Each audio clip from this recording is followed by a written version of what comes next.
காலையிலே என்ன நடக்குது பாருங்க. என்ன வேணும்?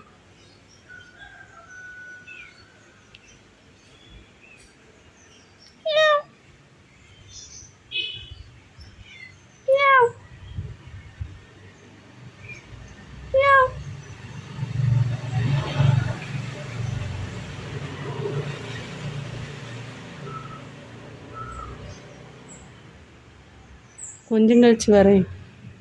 ஓகே, வேலை இருக்குது. சொன்ன உடனே போயிட்டான் பார்த்தீங்களா. காலையிலே கிளம்பி திருப்பரப்புக்கு வந்தாச்சு. ஃப்ரெண்ட் ஒருத்தங்க வந்திருந்தாங்க, அவங்க கூட சேர்ந்து திருப்பரப்பு விசிட் போட்டுட்டோம். அன்னைக்கு தண்ணியோட சாரல் வந்து இங்கே வரைக்கும் அடிச்சுது. பார்க்குறதுக்கு ரொம்ப அழகாக இருந்துச்சு. பக்கத்தில் போக போக எனக்கு குளிக்கணும் அப்படின்னு தோணுச்சு. ஆனால் ஃபஸ்ட்டே டிசைட் பண்ணி வச்சுருந்தேன், இன்றைக்கி வேண்டாம், கொஞ்சம் கோல்டு இருக்குது அப்படின்னு. குழந்தைங்க மட்டும்தான் குளித்தாங்க. நாங்கள் அப்படியே பக்கத்தில் இருக்கிற கிட்ஸ் பார்க்கில் உட்காந்து எல்லாரையும் வாய் பார்த்துட்டு உட்காந்துருந்தோம்.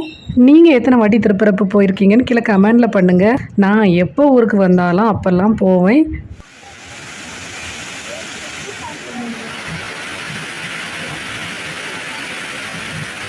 அப்படியே நதியே நதியேன்னு பாடலாமான்னு தோணுது. இதை பார்க்க பாகுபலி படத்தில் வர்ற மரம் மாதிரி இருக்குது பாருங்களேன்.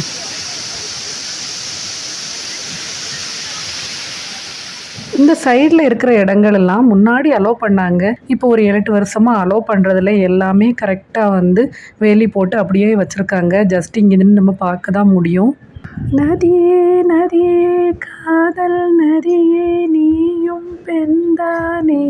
திருப்பரப்பு போகிற வழியில் நிறைய காம்பவுண்டாக பெருசாக கட்டி வச்சுருக்காங்க. அதுக்குள்ளே என்ன நடக்குதுன்னு பார்த்தா, அங்கே இருக்கிற மலையெல்லாம் உடச்சி வந்து இந்த ஊருக்கும் சப்ளை பண்ணுறாங்க, வெளி ஸ்டேட்டுக்குமே சப்ளை பண்ணுறாங்க அப்படின்னு விசாரிக்கும் போது தெரிஞ்சுது. பார்த்தீங்கன்னா பெரிய பெரிய உயரமாக சுத்தமாக தெரியாத மாதிரி இருக்குது. உள்ளாடி பெரிய பெரிய மிஷின்ஸ்லாம் வச்சு அப்படியே பாறையை உடச்சி எல்லாமே எடுக்கிறாங்க, கல்லெல்லாம். எதனால் இப்படி நடக்குதுன்னு தெரியல. நான் ஜஸ்ட் அதை வீடியோ எடுத்தேன். உள்ளாடி இறங்கி போய் வீடியோ எடுக்க முடியல. என்னால் முடிஞ்சதை எடுத்தேன். இன்னொரு வீடியோ சந்திக்கிறேன். பாய்.